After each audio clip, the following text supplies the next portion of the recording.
आप ये बताइए मुझे कि 4 अगस्त 2025 को फाजिल पुरिया जो सिंगर हैं, काफ़ी नामी सिंगर हैं, उनके काफिले पर वो जा रहे थे और वो केस मैंने कवर भी किया है, उन पर फायरिंग हुई।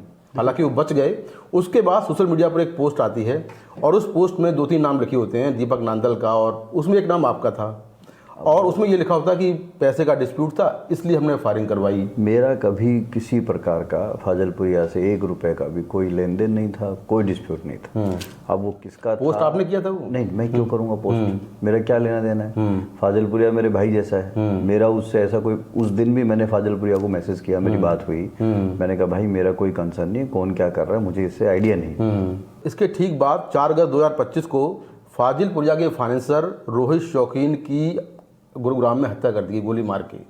फिर एक पोस्ट आता है सोशल मीडिया पर और उस पोस्ट में भी आपका नाम है। सेम चीज़ है, सेम थ्योरी जो चल रही है उसी को रिपीट करते हैं। अच्छा, आप ये देखो, कोई भी बदमाश हो या कोई भी ये सब काम करता हो, मेरे को फर्जी अकाउंट पे पोस्ट डालने की क्या जरूरत थी अगर मैं ही कर रहा होता तो। मेरा किसी चीज़ से कोई कंसर्न नहीं है। कौन डाल रहा है, कौन डलवा रहा है, कौन क्या कर रहा है। हम लोग भी देखिए सोशल मीडिया से जुड़े हुए लोग हैं, हमारा म्यूजिक लेवल है, हमारे लगभग हमारी कंपनी के अंदर 7 से 8 करोड़ सब्सक्राइबर हैं, हमारा अपना एक व्यूअरशिप है 5 बिलियन महीने का। हम आप देखेंगे हमारे 600 मिलियन के गाने हैं। मैं खुद, मेरा अपना इंस्टा अकाउंट है, मेरे 13 लाख फॉलोअर हैं। ये सब ख्याति अगर मुझे पानी होती तो मैं अपने पे डालता, लेकिन ये सब बकवास है, ये सब एक नेक्सस है जो ये काम पहले दिन से कर रहा है। आप ये देखो, कमाल की बात है, जितने भी मुकदमे आए वो कब आए, जब मैंने इन पुलिस वालों की शिकायतें करी। सबसे पहले मैंने पुलिस वालों की शिकायतें की हैं। तो पुलिस वाले आपके दुश्मन कैसे बन गए? उनसे क्या डिस्प्यूट है आपका? वो मेरे दुश्मन नहीं है, वो पुलिस वाले इन फाइनेंसरों के पार्टनर हैं। अच्छा, वो पुलिस वाले इन फाइनेंसरों के साथ काम करते हैं। आप ये देखो, एक सिपाही, और सेम आरोप वो आप पे लगा रहे हैं। अरे कि आप डीलिंग करवाते हैं। आप जांच करें ना इस चीज़ की, जांच तो चल ही रही है, कोर्ट में हम चले गए। 18 अगस्त 2025 को गुरुग्राम में यूट्यूबर और big boss winner Elvis Yadav के घर पर ताबड़तोड़ फायरिंग होती है। 2-3 लोग आते हैं और ताबड़तोड़ फायरिंग करते हैं। फिर एक सोशल मीडिया पोस्ट आता है हिमांशु भाव गैंग की तरफ से, मैंने भी, और उसमें आपका नाम लिखा हुआ था। मैंने भी सोशल मीडिया से देखा हो। एल्विस छोटा भाई है। वो छोटा भाई आपका? बिल्कुल छोटा भाई। आपने बात की उसके बाद? एल्विस से नहीं, मेरी फोन पे बात नहीं, बट पहले जब मैं वहाँ था एल्विस से बहुत बात होती थी, मिलता रहता था मैं एल्विस से। हमारा एक भाई है, उनके साथ ही उठता बैठता वहीं रहता है। तो मतलब वो पोस्ट में आपका नाम क्यों डाल दिया गया? हिमांशु भाव गैंग के साथ आपको लगातार जोड़ा जा रहा है। डालने वाले जाने और डलवाने वाले जाने। अच्छा, ये तो वही जाने। मैं भाग के आ गया, ये सब कहानी है ना। मैं डरने वाला हूँ ना दबने वाला हूँ, सबने भगवान को प्राण देने, आज निकल देने। लेकिन जो ये खेल, डराने वाले हो? नहीं, क्यों डराएंगे? मोटो क्या है मेरा डराने का? आपके नाम से तो दहशत है वहाँ हरियाणा में। किसने बनाई भाई ये सब? आप जैसे भाइयों का काम है सोशल मीडिया पे बना दिया स्ट्रॉन्गमैन बाहुबली। अरे मेरे भी परिवार हैं, बच्चे हैं, आप समझो। डर तो हम लोग रहे हैं, मेरे परिवार वाले डर रहे हैं इस माहौल में। हर आदमी जानने लग गया। कल हमारी सुरक्षा की जिम्मेदारी कौन लेगा? अभी कुछ दिन पहले हरियाणा में एडीजी रैंक के अधिकारी थे YS पूरन कुमार, उन्होंने गोली मारकर आत्महत्या कर ली। उसके बाद एक ASI संदीप लाठर ने खुद को गोली मारी, आत्महत्या कर ली। उसके जो आखिरी वर्ष थे उसमें उसने कहा कि YS पूरन कुमार आपके साथ मिलकर 50 करोड़ रुपए की डील कर रहे थे और आप मंजीत वाले केस में उनसे अपना नाम FIR में निकलवाने के लिए 50 करोड़ रुपए उनको दे रहे थे। देखो, पहले तो दोनों दिवंगत आत्माएं आज भगवान के चरणों में, स्वर्ग में। मेरा जीवन में कभी भी IPS पूरन कुमार साहब से कोई किसी प्रकार का तालमेल, बातचीत, संपर्क, कन्वर्सन कुछ भी नहीं हुआ। ये सब मनगढ़ंत कहानी है। अब SIT जांच कर रही है। देखो, अब मैं इसमें बहुत कुछ कहूँगा तो वो भी ठीक नहीं रहेगा, लेकिन आप सोचो, एक ASI अगर वो सच में IPS पूरन कुमार साहब से पीड़ित था या उनकी वजह से परेशान था, तो उनके जाने के बाद तो स्वतंत्र था। उस पे ऐसी क्या प्रेशर आ गई, ऐसा क्या आ गया कि भाई वो सुसाइड कर गया? नहीं तो उसने भी आपका नाम क्यों लिया? यही मैं कह रहा हूँ। हाँ। और आप सोचो, चलो बदमाश ले रहा है, ठीक है, मानता हूँ मैं। आपका नाम पुलिसकर्मी ले रहा है, क्या ले रहा है? आप सोचो। मैं यही तो कह रहा हूँ, डीलिंग करे, पुलिस डीलिंग करे। वो ये कहता है कि इंद्रजीत की और पूरन कुमार साहब की डील हो गई। जो आदमी ये कहता हो उसी रिकॉर्डिंग में कि मेरा आईपीएस तो बेईमान है, मेरा आईजी बेईमान है और मेरा कप्तान ईमानदार है, मेरा एसपी ईमानदार है, तो वो इंटेंशन ऑफ वीडियो समझो, मेरा नाम लेने की इंटेंशन समझो क्या है। ये सिर्फ उस समय जो मीडिया में माहौल गर्म था, उस मामले को दबाने के लिए ये सारा मैटर हुआ। अब वो वीडियो उसने बनाई, किसी ने बनवाई, किसी ने बनवाई, ये सब तो अब एसआईटी चंडीगढ़ जांच कर रही है, उसमें आ जाएगा जो भी है। लेकिन मौत के पहले बहुत कम लोग होंगे झूठ बोलेंगे, मरते समय कौन झूठ बोलता है? तो अब आप ये सोच लो, तो पूरन कुमार साहब भी ने भी तो उनका भी तो उन्होंने सुसाइड किया है, तो क्या वो झूठ बोल रहे थे?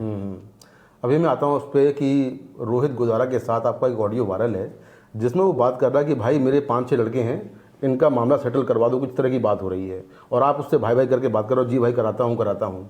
रोहित गुजारा तो इतना बड़ा गैंगस्टर है, उसके साथ भाईचारा निभा रहे हो आप बात ऑडियो में। बिल्कुल सही जी भाई।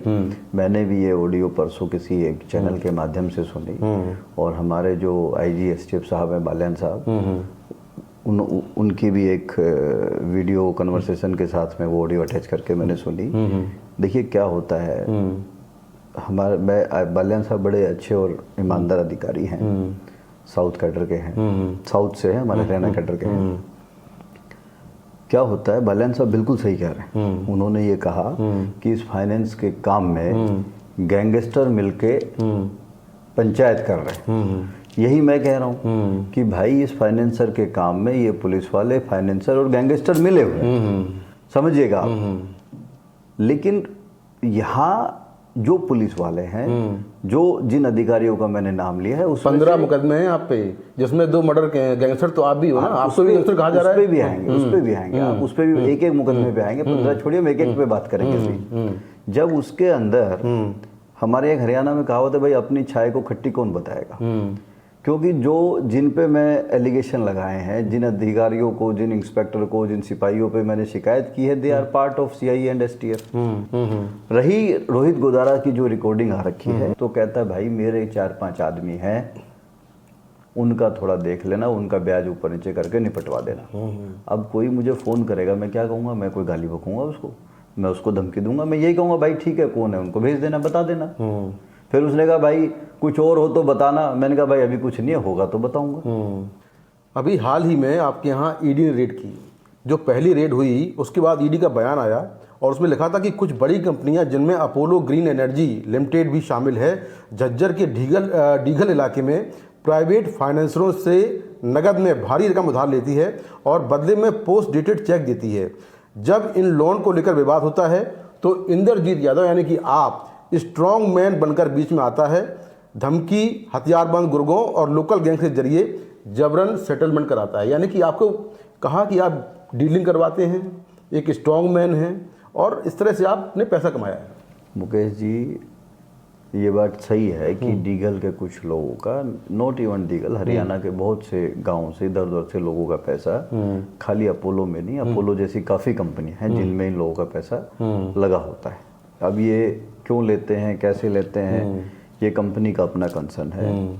मैंने किसी की कोई सेटलमेंट नहीं कर रही, समझना आप। गुप्ता जी हमारे परिचित आदमी थे, मेरे पड़ोसी थे। उनने जब मेरे से संपर्क करा, जब मेरे से बात हुई, चूंकि मैं भी लोकल था, ये भी लोकल थे, बहुत से लोग आपस में जानने वाले थे। अब पंचायत में कोई बात होती है, अब गांव में कोई झगड़ा हो गया तो पंचायती बैठ के बात होगी, तो वो सेटलमेंट नहीं कहेंगे आप। सेटलमेंट तो ये होती है, ला भाई तू मुझे क्या देगा। लेकिन आरोप ये है कि आपने जो पैसा कमाया वो इलीगल तरीके से कमाया और टैक्स बहुत कम दिया। ये ईडी का आरोप है कि आपने टैक्स बहुत कम दिया, इलीगल तरीके से डीलिंग करवा के स्ट्रॉन्ग बन के ऐसे पैसा कमाया, और आज आप सैकड़ों करोड़ के मालिक हैं, महंगी, आपके पास महंगी गाड़ियां हैं, दुबई में भी आपने अच्छा कुछ कर रखा है। तो ये सब कुछ पिछले कुछ सालों में अचानक कैसे हो गया इतना? नहीं, पैसा कमाना कोई आसान बात तो है नहीं। नहीं, ऐसा नहीं। देखिए मैं पिछले 5 साल से म्यूजिक कंपनी चला रहा हूँ, ठीक है। मेरी अपनी कंपनी का 100 करोड़ के आसपास का हमारा वॉल्यूम रहा है, और जितनी भी प्रॉपर्टी मेरे पास हैं, तो हर प्रॉपर्टी पे हमारा लैब है, हर प्रॉपर्टी पे लोन है, बैंक से लोन है, कोई भी गाड़ियां हमारे पास है तो सब पे एक ऑटो लोन है। अब ये लोन उसी को मिलता है जो टैक्स जमा करता होगा, ये लोन उसी को मिलता है जो कंपनी जीएसटी पे करती होगी, ये लोन उसी को मिलता है जो ITR भरता होगा।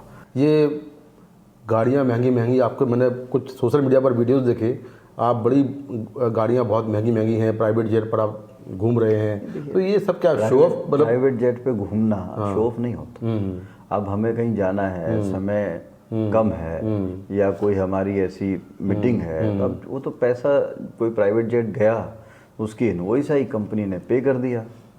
अब तो बतौर आपका दावा ये कि सारा पैसा आपने म्यूजिक कंपनी से कमाया है? हाँ, हमारा 80% पैसा, 90% पैसा हमने म्यूजिक के बिजनेस से कमाया है। 100 करोड़ का हमारा वॉल्यूम है।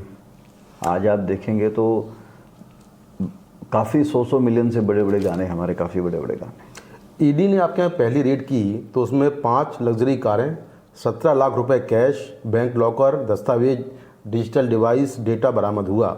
और जांच में खुलासा हुआ कि आपने एक वेबसाइट और पोर्टल बनवाया हुआ था जिसके जरिए आप कॉरपोरेट कंपनियों और प्राइवेट फाइनेंसरों के बीच में लोन सेटलमेंट का खेल खेल रहे थे। नहीं, देखिए, ईडी एक विंग है, एक जांच एजेंसी है, उनके पास जो भी इनपुट आया होगा वो अपना काम कर रही है। अभी मेरे पास नोटिस भी ईडी का आया, तो उसमें जो भी इलीगल उनको रिप्लाई करना है, जो भी है वो हमारी टीम देख रही है और उसका हम जवाब देंगे। चलिए, आप तो आप हैं, जो आपके मित्र लोग हैं, जिनमें दिल्ली के सरपरी बिहार में अमन कुमार हैं और दिल्ली में वेस्टर्न ग्रीन्स का जो इलाका है जहाँ पर सैकड़ों करोड़ का एक फार्म हाउस है सुनील गुप्ता का, उनके यहाँ जब आपके केस में ईडी रेड करती है तो क्या मिलता है? 6.22 करोड़ रुपए कैश मिलता है, 17 करोड़ से ज़्यादा गहने मिलते हैं जो कि एक सूटकेस के अंदर रखे हुए थे, और 35 करोड़ की संपत्तियों के डॉक्यूमेंट्स मिलते हैं। तो ये पैसा किसका है? देखिए, मैंने भी मीडिया के माध्यम से ही देखा कि भाई इंद्रजीत के यहाँ पे सर्व विहार में रेड पड़ी और ये सब मिला। मैं जीवन में मैं आज तक सर्व विहार नहीं गया। सर्व विहार कहाँ है मुझे ये भी नहीं पता, कौन अमन है मैं ये भी नहीं जानता। और जब प्रॉपर्टी के पेपर मिले हैं, जैसा आप बता रहे हो, मीडिया बता रही है, तो उसमें लिखा होगा प्रॉपर्टी किसके नाम है। अगर वो मेरे से कंसर्न होंगी तो वो मेरा नाम मिल जाएगा उसमें। तो आपको सुरक्षा मिली हरियाणा में, आपके बहुत सारे वीडियोस हमने देखे हैं कि आप एक बड़ा काफिला लेकर चलते हैं, महंगी गाड़ियाँ, बड़ा काफिला, तो एक सुरक्षा कैसे मिल गई आपको? सुरक्षा मेरे को मिली तो वो IB के इनपुट से मिली। क्या इनपुट था? थ्रेट असेसमेंट पे मिली, जो मैंने मुकदमे कराए, जो मेरे पास थ्रेट आए, इनसे बड़े कौन लोग थ्रेट देंगे। अभी कुछ दिन पहले हरियाणा के जो STF के IG हैं, उनका एक बयान आया। उन्होंने कहा कि आप समाज के दुश्मन हैं, एंटी सोशल एलिमेंट हैं, आप गैंगस्टर हैं और आपकी बातों पर बिल्कुल भी विश्वास नहीं करना चाहिए क्योंकि आप अपराधी हैं। अपराधी की बातों पर क्या विश्वास करना, लोग क्यों विश्वास करें आपकी बातों पर? देखिए, अपनी लस्सी को कोई खट्टा नहीं बताता, मैंने अभी थोड़ी देर पहले कहा था। क्योंकि मैं जो आरोप लगा रहा हूँ, कहीं ना कहीं वो पुलिस वाले जो लोग हैं वो उन्हीं की टीम का पार्ट है। अब आदमी एक झूठ को छुपाने के लिए 100 झूठ बोलता है। मैं झूठ बोल रहा होता तो कंप्लेंट पहले मैंने की है, महकमे ने नहीं की पहले मेरे खिलाफ। पहले शिकायतें मैंने की है। मैं आज निकल तो मुझे जाना ही है, ऐसा नहीं है। मतलब आप कह रहे हैं कि जाएंगे इंडिया? 100% जाएंगे, 100% जाएंगे। अच्छा। भारत हमारा देश है, हरियाणा के हम रहने वाले हैं, प्रदेश के। हम लोग इतने दिल से कमजोर आदमी नहीं हैं। आप लोग स्ट्रॉन्ग मैन कहते हैं, हाँ हम स्ट्रॉन्ग मैन हैं अपने इस दिल से, मन से हम बहुत स्ट्रॉन्ग है। हम भोलेनाथ के भगत हैं, महादेव की पूजा करते हैं। हम जाएंगे और फेस करेंगे सबको। उसके लिए जो आपको भी सारे दर्शक सुन रहे हैं NDTV के, आप जाएंगे इंडिया? ये निश्चित है, मैं आज कह रहा हूँ हम जाएंगे। हमने हाई कोर्ट में लगा दी है। जो न्यायिक प्रणाली है, जो इसका न्यायिक, जो न्याय अनुसार, कानून अनुसार जो हमें करना है वो हमने प्रोसीड कर दिया है। और आप यकीन मानो, मैं आज कह रहा हूँ, कभी रात लंबी हो सकती है, कंटिन्यूअस नहीं हो सकती। आज नहीं कल सच सामने आएगा। दुबई में आए हुए आपको करीब करीब शायद 1 साल हो गया है। दुबई में क्या करते हैं आप? नहीं, मैं तो अभी फिलहाल अपने यहाँ बैठा हूँ, अपने समय निकाल रहा हूँ। आया था मैं, उन्होंने जाने का रास्ता बंद कर दिया। अब वो जब खुलेगा तो मैं चला जाऊंगा। ईडी आपका वेट कर रही है, STF वेट कर रही है आपका, सब बिल्कुल तैयार बैठे हैं कि आप आइए तो आपके खिलाफ ट्रायल शुरू हो मुकदमों का। 15 मुकदमे पेंडिंग है आप पे। नहीं सर, जो अब ये मुकदमे की सुन लीजिए। जो भी मुकदमे थे, जिस प्रकार के जो पुराने मुकदमे बता रहे हैं, 90% मुकदमे खत्म हो चुके हैं। और ये पुलिस को पता है कि वो खत्म हो चुके हैं। उन सब में मैं बरी हो चुका हूँ, इनको पता है। लेकिन इनको वो नहीं दिखाना। कई बार तो ये दिखाते हैं इंटरवल की बाद की फिल्म, कभी ये दिखाते हैं इंटरवल की पहले की फिल्म। जो FIR, जो मुकदमे इन्होंने गुड़गांव कोर्ट में दिए, एक चैनल के माध्यम से मैं लिस्ट ऑफ केसेस देख रहा था, वो 90% खत्म है। 15 में से बाद के जो 5-6 मुकदमे, 7 मुकदमे इन्होंने गढ़ दिए। जब मैं वहाँ था ही नहीं तो पीछे से इन्होंने गैंगस्टर बना दिया, बाहुबली बना दिया, स्ट्रॉन्गमैन बना दिया। तो यही बनाने वाले हैं, यही करने वाले हैं। तो बिल्कुल ये जो इंटरव्यू है ये दुबई की एक अननोन लोकेशन से है, जहाँ पर राव इंद्रजीत यादव मेरे साथ में हैं, और इनका ये प्रॉमिस, इनका ये दावा है, इनका कहना ये है कि ये इंडिया ज़रूर आएंगे और जांच एजेंसियों की जो एक जांच का प्रोसेस होता है, जो लीगल प्रोसेस होता है, उसका ये सामना करेंगे। दुबई से मुकेश सिंह सेंगर की रिपोर्ट, NDTV इंडिया।